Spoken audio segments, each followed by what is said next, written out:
எங்கள் லைஃப்லேயே ரொம்ப நாள் கழித்து நாங்கள் ஒரு முக்கியமான டிசிஷன் எடுத்திருக்கோம்.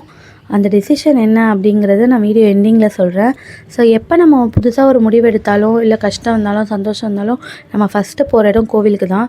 எனக்கு இந்த மாதிரி கூட்டமாக கச்சன்னு இருக்க கோவிலில் போயிட்டு அவசர அவசரமாக சாமி கும்பிட்றதெல்லாம் பிடிக்காது. எப்போவுமே நான் வந்து கோவிலுக்கு போனால் அமைதியாக இருக்கணும், நம்ம மனசில் நினைக்கிறது கடவுளுக்கு கேட்கணும் அப்படிங்கிறது தான் நான் ரொம்ப நம்புவேன். அதே மாதிரி என் பையன் ஸ்கூல் பக்கத்துலேயே ஒரு விநாயகர் கோவில் இருக்கும். காலையில் போனால் அங்கே கூட்டமே இருக்காது, காலியாக இருக்கும். அங்கே எல்லா சாமியுமே இருக்கும். எல்லா சாமிக்குமே தனித்தனியாக சன்னிதானம் வச்சு பார்க்குறதுக்கே சூப்பராக இருக்கும். அந்த கோவிலுக்கு தான் காலையில் போயிட்டு விநாயகருக்கு அர்ச்சனை பண்ணிவிட்டு அப்படியே அவர் தம்பி முருகர்கிட்டையும் போயிட்டு ஒரு பெட்டிஷன் போட்டுட்டு வந்துட்டோம். எல்லாமே நல்லபடியாக நடக்கணுன்ட்டு. அப்படியே வீட்டுக்கு வந்து எங்கள் வீட்டு பிள்ளையாருக்கும் விளக்கேற்றி சாமி கும்பிட்டுட்டோம். பிளாஸ்டிக் கண்டெய்னர்ஸ் ரீசெல்லிங் பிஸ்னஸ் தாங்க ஸ்டார்ட் பண்ணியிருக்கோம். Cloud kitchen, home cook, hotels இந்த மாதிரி எதுவாக இருந்தாலும் கஸ்டமைஸ்டாக பெஸ்ட்டு ப்ரைஸில் பண்ணித்தரோம். மறக்காமல் எங்களை ரீச் அவுட் பண்ணுங்கள். பாய் பாய்.